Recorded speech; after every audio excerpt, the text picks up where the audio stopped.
Today, I'm going to go through a very brief, simple explanation about our blood sugar levels.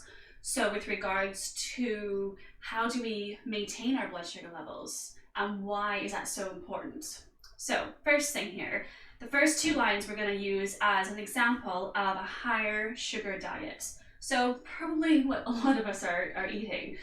So it's believed that our bodies can utilize about 5 grams of sugar at once. So meaning that the body will take that amount from whatever we eat and it's going to then use it for our muscles, our organs, to store in our liver for brain function. So there's lots of very important things and we need sugar for those.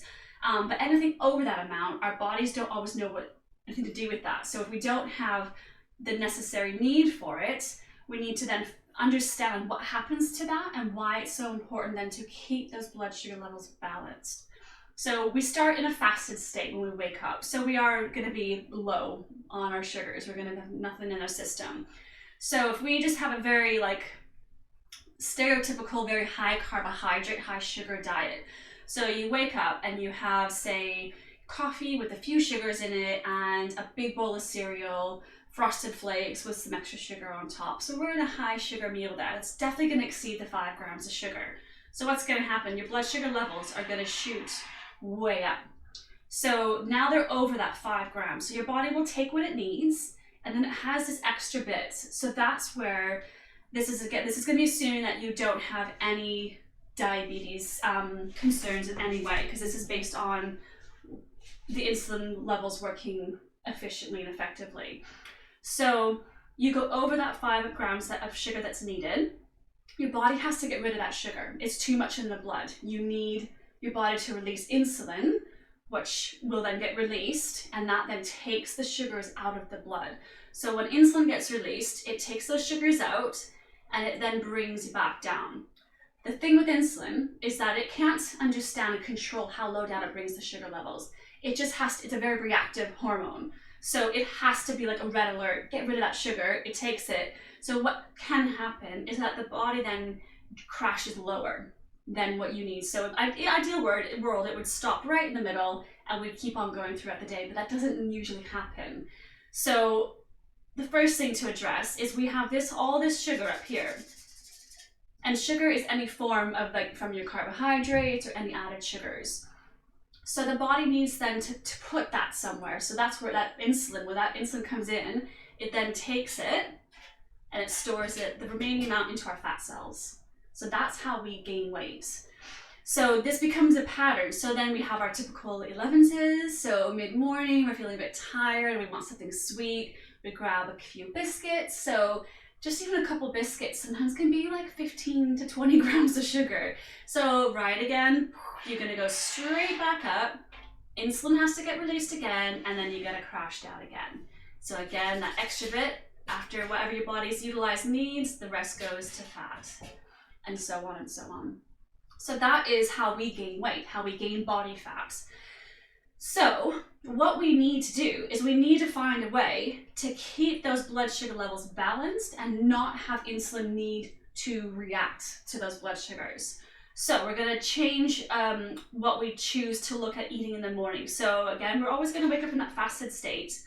So we wake up in the morning and we're going to have, say, a slice of whole grain toast and a couple scrambled eggs. We're not going over our 5 grams of sugar there. So what's going to happen is it's going to go up to where the level it needs, and then it naturally will, throughout the morning, start to come back down. So the ideal place to get is where we have this natural up and down. So you might want a little bit of snack. So then you're going to maybe have a handful of nuts or a little bit of yogurt or protein shake or something that's going to have some fats and some proteins. A little bit of carbs is fine, absolutely fine, but it's kind of keeping away, trying to limit the sugars, the added sugars. So then that's going to bring you back up a little bit, and then you have your lunch. So say you have a chicken sandwich, great, not much sugar, you're not going over the 5 grams, so on and so on. And what happens over time? So this sort of thing, it takes weeks of doing. So this is where it's so much about being consistent, eating really, well, not exceeding all that sugar for a day or two is not going to make a difference. You're still going to be in that state. It can take even 3 weeks, 4 weeks for the body internally to realize what you have changed in your eating patterns. The body's very adaptive. It really reacts and adapts to what we do. So we need to give it a chance to then adapt and change to the healthier choices that we're making. So you have to be patient. That's the hard part, but it pays off. And what happens is the opposing hormone to insulin is glucagon. So there are two hormones that can't be released at the same time. They're like a yin and yang. They don't, they're the opposing of each other. So what happens when we get to this point where our body's not releasing any insulin because it's not necessary, it doesn't need to, what happens when we start to get this little bit of a dip, the body goes, oh, our blood sugar levels are dropping a little bit. Let's get glucagon kicking in here. So that then gets released. Actually, my little red pen here. And then what it does, it actually then will go from the fat stores, convert that to glucose, and bring it into the blood sugars, the bloodstream, which then brings the blood sugar levels back up a little bit. So you're actually using your own body fat as fuel and energy to sustain the body, which then allows you to lose body fat. So that is how we gain body fat, and that's how we lose body fat. And please remember, it's about consistency. So yes, you might have a day or 2 days or 3 days where you're way up every day. But if you've been eating on average, keeping within that 5 grams of sugar per meal, and again, it can be up and down, it's just on average, your body's going to be functioning at this level. So this glucagon hormone will already be in the routine of working. So you're going to have more chances then of the body just continuing. And yes, you may not lose weight that few days, that week, whatever the case is, but you're not going to get this huge spike of insulin and go straight back to this sort of pattern of hormonal response to what we're having. So just to recap again, so you want to be looking to try to maximize the amount of sugar per day to 25 grams. It may sound like a lot, but it's not. Again, if you just look at a few labels, this is where you can be a bit more aware of what you're eating. Have a look at some of the biscuits that you're having. Savory snacks don't always have much sugar added, so maybe look to swap. If you're having a chocolate bar every afternoon that's got 15, 16 grams of sugar in it, why don't you have a pack of crisps? That's going to have maybe a couple grams of sugar, if even, depending which ones you have.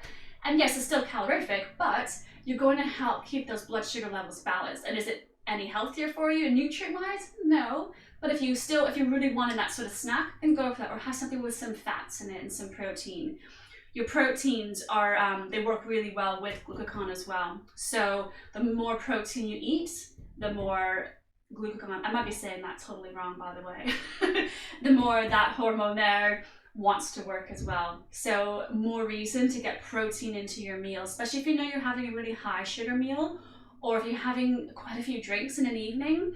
Say, if we ever get to go out again, you're having some night outs and night drinks, have something with protein when you get home, some protein and some carbs, not sugar. Don't go for the super sweet chocolates again and sweet stuff. Go for the protein, because that's going to help bring those blood sugar levels down as well.